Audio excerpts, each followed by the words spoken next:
Well, I kind of been dragging on you. I know, but you know, when you have a problem, you don't really like to just work through it with people looking at you. So I just didn't. I had a engine problem, motor problem here. It still isn't perfect, but I know what is going on, so I can take care of it. I've got a tire that just needs a little tune-up, and I have a gear that's a little oversized. But I had something wrong in the armature and the field set, and I just couldn't put my finger on it. And I thought these magnets seemed to be fitting a little weird. Come to find out, I actually had double Fat Mans in here, and it was, I think, literally overpowering the motor, and it was creating fitment problems internally. But I just realized that I was changing out armatures. I went through every armature I have, looking at different fits and styles and brush holders and everything to say, you know, why isn't this thing smoother? Why isn't it quieter? I've never seen something. The shaft was straight, you know, everything was working, and I think it was the magnets were just too powerful for what we had. I'm at 30 on here, so as you can see, you can get a low speed right at 25 to 30 miles an hour off of the transformer. And that doesn't mean it's not going to go. This is a pull-more armature with the Fat Mans on it, and I think it's going to have gobs of power. I don't want to rip my skin off trying to stop it, but I don't think we could. It's really strong. It's very smooth, by the way. And of course,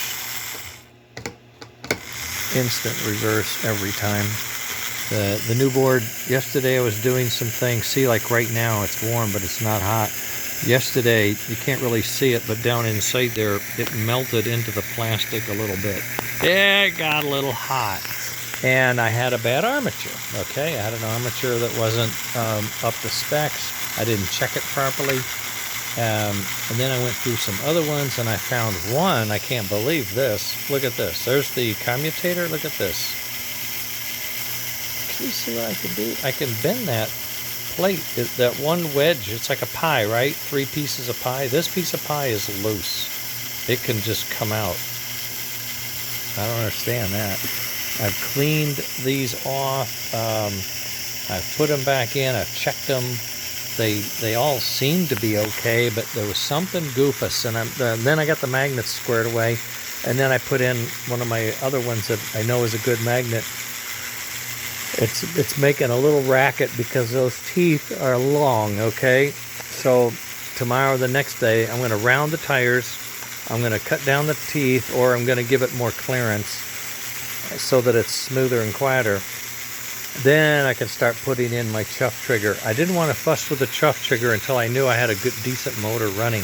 And it also has a rear magnet, a rear ball bearing, as well as a front ball bearing. So it is a full ball bearing armature, and it's smooth. It's very smooth. And poor Jim, he's working on the axle bearings for me. And I just got a message yesterday. He's got COVID. Oh, crumb. He didn't sound too bad, but I think he's probably just laying low to get better faster. But anyway, obviously I'm not going to be getting my axle bearings anytime soon. But in any case, that's where we are.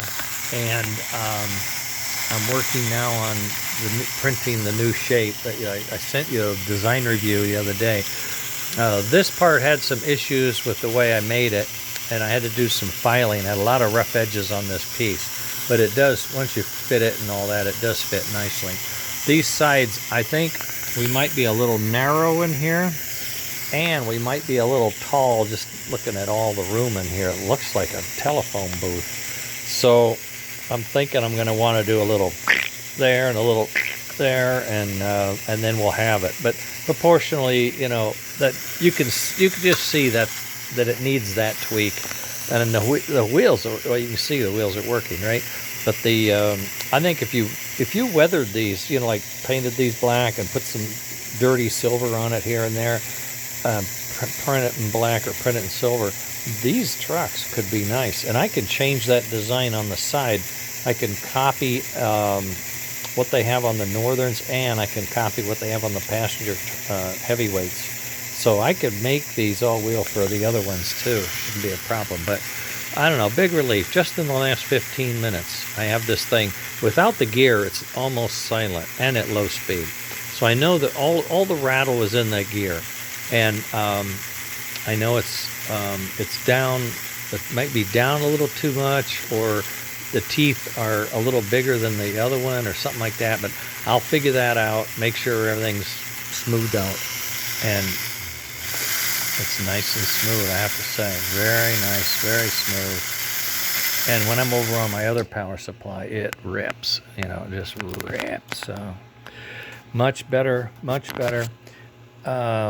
Boy, talk about doing it to yourself, right?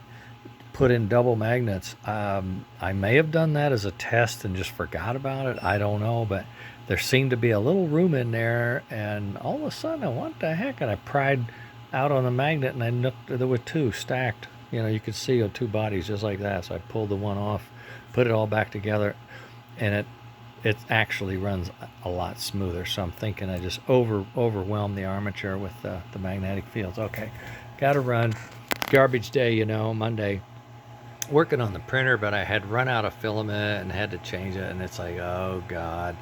It's just so mad at me. It's still working on the first layer. I'm not even going to say anything. I'm just going to let it print.